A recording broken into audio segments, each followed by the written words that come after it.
على مركز الملك سلمان للإغاثة والأعمال الإنسانية الدكتور عبد الله بن عبد العزيز الربيعة، سعادة الأمين العام المساعد للشؤون الإنسانية والثقافية والاجتماعية لمنظمة التعاون الإسلامي، سفير خادم الحرمين الشريفين إلى الصومال السفير أحمد بن محمد المولد، والسفراء الدول الشقيقة والصديقة، أعضاء الوفد المرافق الدكتور، أعضاء مجلس وزراء والبرلمان الصومالي، ممثلي المنظمات الدولية ومنظمات المجتمع المدني، الحضور الكريم، أحييكم بتحية الإسلام، السلام عليكم ورحمة الله وبركاته. وأود بادئ البدء أن أرحب بجميع المشاركين في هذا الحفل المبارك، متمنيا للوفد القادم من مركز الملك سلمان للإغاثة والأعمال الإنسانية ومنظمة التعاون الإسلامي مقاما طيبا في بلدهم الثاني الصومال. أيها الحفل الكريم، إن المملكة العربية السعودية من تاريخها العريق وقيادتها الحكيمة تحظى بمكانة مرموقة على المستوى العربي والإسلامي والعالمي، فقد أثبتت المملكة الدور البارز في دعم القضايا العربية والإسلامية، ولعبت دورا مهما في تحقيق السلام والأمن على مستوى العالم.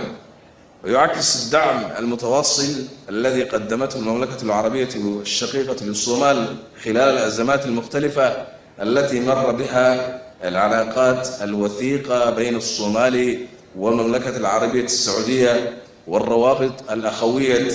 بين الشعبين الشقيقين. وفي هذا الصدد فإن جمهورية الصومال الفيدرالية تثمن موقف المملكة العربية السعودية الصارم في دعمها لنا خلال الانتهاك الإثيوبي الصارخ لوحدة وسيادة واستقلال جمهورية الصومال الفيدرالية على أرضها، بإبرامها مذكرة تفاهم مع إقليم أرض الصومال تستحوذ بموجبها على شريط بحري بطول 20 كيلومتر من شواطئ الصومال، في خطوة تتنافى مع كافة القوانين والأعراف والقواعد الدبلوماسية الراسخة. ونؤكد من هذا المنبر أن الصومال لن يقبل المساس بشبر واحد من أراضيه التي حفظنا عليها طوال سنوات وعبر الأجيال وعند أحلك الظروف في ظل غياب الحكومة المركزية، فكيف نتنازل الآن عن سيادتنا وقد استعاد الصومال عافيته؟ الصومال يتطلع إلى تعاون مثمر يساهم في تحقيق النمو الاقتصادي المستدام ويوفر فرصا لتحسين معيشة الملايين في الصومال من خلال خلق فرص عمل للشباب الصومالي. أيها الإخوة الكرام، في هذا اليوم المبارك ونحن نختتم فعاليات هذا الحفل الكريم، يغمرني شعور بالامتنان والتقدير، إذ نحن هنا لنشهد ثمار التعاون بين الصومال ومملكة العربية السعودية الشقيقة، مهد الإسلام ورمز العطاء. للعطاء أشكال وألوان كثيرة، فهناك عطاء معنوي ومنه المادي، ولكن أجمله ما يجمع بين الاثنين كالمشاريع التي احتفلنا بإطلاقها اليوم، والتي تمس جوهر حياة الإنسان وتلبي أساسيات العيش الكريم، في حين تحمل في طياتها روح العطاء والإنسانية. فمنها مشاريع تسهم في تعزيز الخدمات الصحية، ومنها ما يزرع بذور المعرفة والعلم، ومنها ما يوفر أساسيات كرم العيش من ماء وغذاء ومأوى. ليست هذه مجرد مشاريع تنموية، بل هي جسور تواصل بين الشعوب وتعكس المحبة والأخوة بيننا وبين المملكة العربية السعودية الشقيقة. وأود هنا أن أعبر عن بالغ الشكر وتقديري لمعالي الدكتور عبد الله بن عبد العزيز الربيعة وفريق عمل مركز الملك سلمان للإغاثة والأعمال الإنسانية على جهودهم المتواصلة والتزامهم بدعم شعبنا، كما أشكر كل الأيادي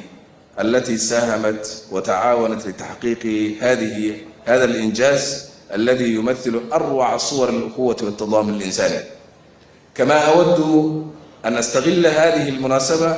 لأنوه بمبادرات المركز حول العالم منذ نشأته بتوجيه ورعاية كريمة من خادم الحرمين الشريفين الملك سلمان بن عبد العزيز أيده الله، وانطلاقا من تعاليم ديننا الإسلامي الحنيف الذي يوجب إغاثة الملهوف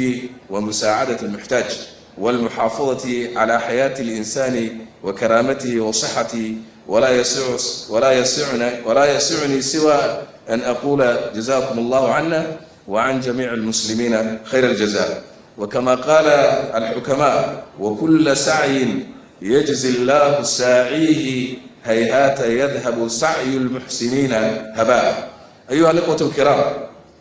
لقد مرت الصومال مراحل عصيبة متعددة، حيث واجهت كوارث وأزمات ناجمة عن آفة تغير المناخ تتراوح بين الجفاف الطويل والفيضانات الشديدة.